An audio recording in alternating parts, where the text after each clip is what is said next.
Atuação do Eduardo Bolsonaro e da investigação também tocada pelo Moraes sobre a atuação dele nos Estados Unidos. Hoje à tarde, às 15h, se eu não me engano, o líder do PT na Câmara, o deputado Lindenberg Faria, vai prestar um depoimento à Polícia Federal como parte desse inquérito. E eu queria te ouvir sobre isso, Raquel, porque a gente sabe da atuação do Lindenberg, as críticas recorrentes à atuação do Eduardo Bolsonaro nesse sentido, no ramo desse inquérito.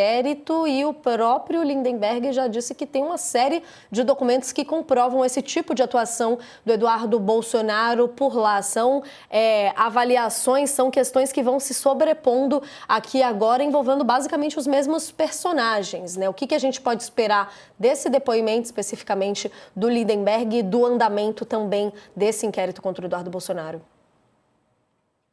Nath, eu tentei, mas não consegui falar com o deputado Lindenberg Farias aqui. Ele vem em cima desse assunto já há algum tempo. Ele foi o autor do primeiro pedido lá para reter o passaporte do Eduardo, e agora depois ele volta ao tema pedindo, né, essa nova investigação da PGR contra ele. Então, assim, ele já vem observando há algum tempo. Imagina que ele tenha alguns documentos sobre isso. Essa investigação do Supremo em relação ao Eduardo, ela desperta muita polêmica, né? Tem gente que diz que não faz sentido, que ele estaria ali atuando como parlamentar, cidadão, fazendo as prerrogativas dele. O jornal Estado de São Paulo fez recentemente um editorial sobre isso, defendendo isso, dizendo que a investigação não tem base. E tem gente que não, que ele está, na verdade, quando ele faz essa defesa do pai e incita um governo estrangeiro a aplicar sanções contra ministro de Moraes, ele estaria tentando obstruir o julgamento. O argumento de quem diz que isso não é correto é que diz que o ministro Alexandre de Moraes não vai mudar a postura dele no julgamento do golpe por conta de eventuais ações tomadas pelos Estados Unidos. Agora, o peso do governo americano contra um indivíduo é sempre forte. Então, assim, isso é uma questão polêmica. O que eu acho que está por trás de toda essa iniciativa do Eduardo em relação aos Estados Unidos, e isso vai ficando mais claro, acho que tem dois pontos ali. O bolsonarismo, eles realmente acreditam, e eles têm isso muito firmemente, que o Supremo Tribunal Federal não é isento. Então, eles acham que eles realmente precisam de uma intervenção estrangeira para tentar dar algum contrapeso nesse julgamento, para tentar dar alguma influência. Então, o Eduardo vai para lá com isso em mente. Agora, o que vai ficando mais claro com o passar do tempo é que tem uma estratégia política por trás disso, de tornar o Eduardo mais conhecido, lá fora e aqui dentro, de apontar ele como uma liderança política. Os bolsonaristas, a família Bolsonaro, e Bolsonaro em particular, ele não confia em ninguém que seja fora da família. Tá ficando muito claro isso, né? Ele não quer apontar Tarcísio de Freitas como o seu sucessor político, como possível candidato à presidência da República. Se não for ele, então nenhum governador de direita. Michele Bolsonaro é a que melhor pontua, e a família, seja por machismo, mau relacionamento dela com os filhos, eles não veem como uma possibilidade concreta uma candidatura da Michele à presidência da República, e vai ficando mais claro que eles vão tentando fazer do Eduardo um possível candidato a presidente, né? Na entrevista que ele concedeu à revista Veja, agora no final da semana passada, ele disse: serei presidente se for a vontade do meu pai. Então, assim, tem toda uma estratégia, não só de pressão em cima do Supremo Tribunal Federal para tentar interferir nesse julgamento, que eu sinceramente acredito que não é uma pressão que vai ser bem sucedida, por mais sanções que os Estados Unidos venham a colocar sobre o ministro Moraes, mas tem uma estratégia política aí. Com certeza, a gente tem inclusive até o anúncio do deputado Lindenberg nas redes sociais falando desse depoimento que ele vai prestar hoje. Ele então trazendo aqui, só para a gente registrar, Ele postando nas redes sociais, dizendo justamente que hoje às 15h vai prestar o depoimento à PF sobre as ações do Eduardo Bolsonaro nos Estados Unidos, nesse ponto que visa atacar o STF e ameaçar a soberania do país. E aí ele destaca: levo provas concretas dessa tentativa de golpe articulada no exterior e seguimos firmes na defesa do Estado democrático de direito, reforçando ali questões de soberania, né, Beatriz? Então a gente tem esse depoimento do Lindenberg hoje, tem o do Bolsonaro na quinta-feira também, se não me engano, nesse sentido. Como que esse inquérito, na sua visão, vem tomando forma nos últimos dias e a que caminho parece, aí se você concorda com a Raquel, dos rumos que deve tomar? Bom, as últimas medidas do governo dos Estados Unidos, elas dão força, obviamente, a esse inquérito, né? É um inquérito para apurar essa ação do Eduardo Bolsonaro lá fora, nos Estados Unidos, ao longo deste ano. E, claro que você ter uma medida por parte do governo americano que pode retalhar, que pode sancionar o ministro Alexandre de Moraes, apesar de não ter sido voltada especificamente para isso e a gente ter notícia de carta enviada pelo governo americano para o próprio Moraes, isso dá força a essa investigação. É como se legitimasse, de certa maneira, essa investigação de existir, no sentido de, opa, precisamos ver se, de fato, isso está partindo só do governo americano ou está sendo estimulado por um parlamentar brasileiro que está fora do país e está lá.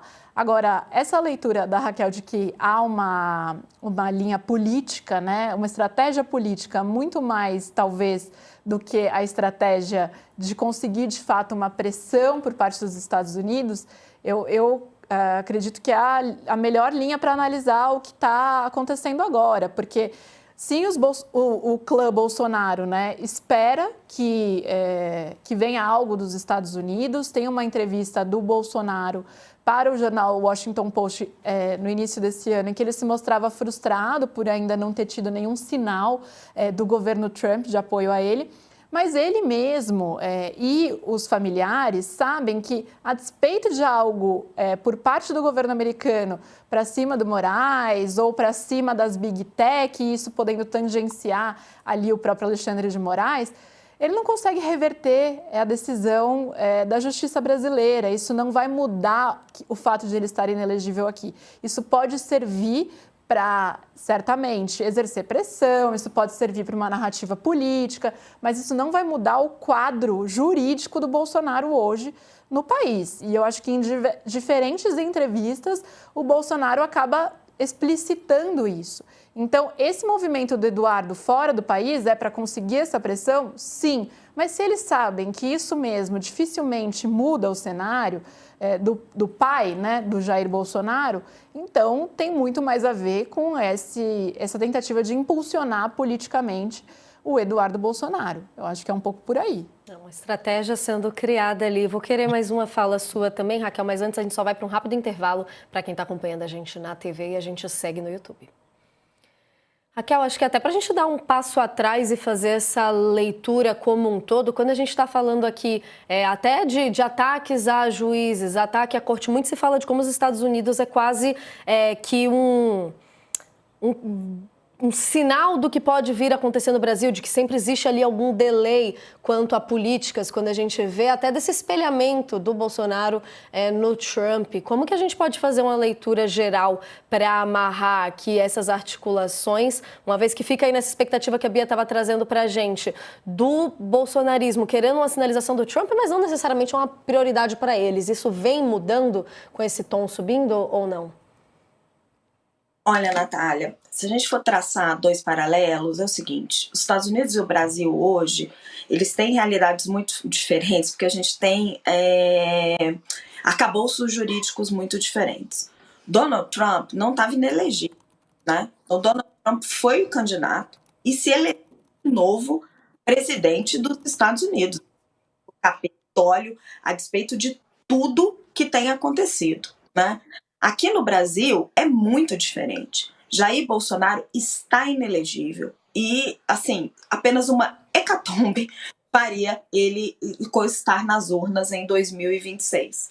Né? Ele tem esperanças disso, oficialmente o discurso é esse, mas mesmo bolsonaristas mais próximos dele sabem que não vai acontecer. Né? Arrisca ele estar preso em 2026. Então, assim, ele não vai estar nas urnas em 2026. ele seria o candidato mais competitivo. E aí, olhando com o cenário e Bolsonaro, eu confesso que, como analista política, eu tenho dificuldade para entender a leitura de Jair Bolsonaro, porque ele insiste num candidato mais radical, um candidato da família, certo? Eduardo Bolsonaro, ele vai ter, se ele for o candidato, ele vai ter muito mais dificuldade de angariar o apoio dos partidos do Centrão, o apoio da elite empresarial e aquele voto do eleitor de centro, sabe aquele voto do eleitor que fica na dúvida? Porque a popularidade do governo está baixa. Então, assim, tem um eleitor que fica na dúvida, aquele eleitor que votou no Lula e garantiu a vitória do Lula, porque foi por uma margem estreita que Lula venceu Jair Bolsonaro. É um eleitor que vai olhar e vai falar assim, não, no Eduardo Bolsonaro eu não vou. E esse é um eleitor que votaria em Tarcísio de Freitas. Então, assim, se Jair Bolsonaro confiasse em Tarcísio de Freitas e apoiasse Tarcísio de Freitas já tem um apoio da elite, Tarcísio de Freitas tem um apoio dos partidos do Centrão, ele seria um candidato muito mais competitivo do que Eduardo toda Bolsonaro. Bem complexa, né, Raquel, nesse cenário. A gente encerrando aqui as análises sobre a viabilidade, no caso de qual que seria o nome da direita em 2026, nesse cenário que a gente está acompanhando agora desse embate com os Estados Unidos. Raquel, se quiser finalizar aqui a sua análise, antes da gente entrar em outra crise, outra questão, agora focando na economia. Mas vamos lá. Então, finalizando a análise, Jair Bolsonaro não confia em Tarcísio de Freitas, porque a única prioridade de Jair Bolsonaro é conseguir alguém que, vencida a eleição, vai dar uma anistia para ele, vai livrar ele da cadeia, né?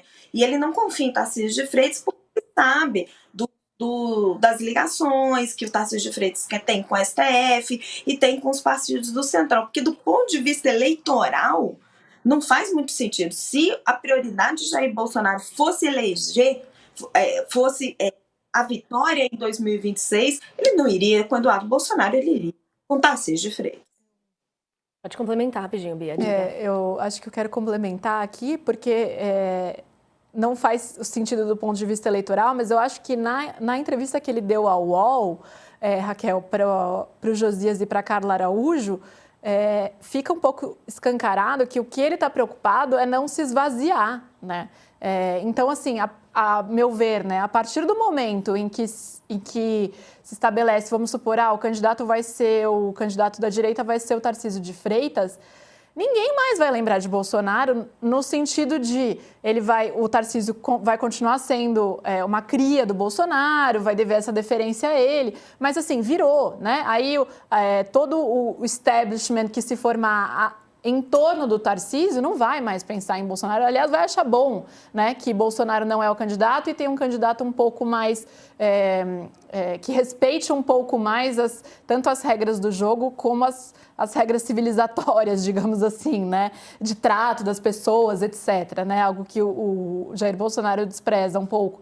Então, assim, aí não sobra nada para ele, né, ele fala, se eu indicar alguém, eu fico, né, ninguém vai me procurar mais. Então, ele quer ser procurado, ele quer continuar relevante, e ele vê nesse cenário, a meu ver, assim, a única possibilidade é tendo ele mesmo ou alguém da família dele ungido por ele para ser o candidato, ainda que isso signifique a derrota, porque eu acho que ele já vislumbra que não tem muita saída desse ponto de vista jurídico ali. Uma saída possível seria no Congresso, mas é a única que ele ainda coloca alguma esperança, né? Mas só. Então, eu acho que é um pouco por aí. Ele não está preocupado com essa eleição, né? Não, concordo com você, Bia, mas a minha avaliação é a seguinte: concorda que a vida dele vai ficar muito mais difícil a partir de 2026 se Lula for reeleito do que esse presidente? E parece que ele não faz essa conta. Nessa a gente vai vendo várias coisas. Se ele for condenado, preso, e a gente sabe das influências que os presidentes das repúblicas têm no Supremo Tribunal Federal, e eventualmente em redução de pena, em conversas com o Congresso Nacional, a vida dele vai ser muito mais difícil se Lula for reeleito. É fato.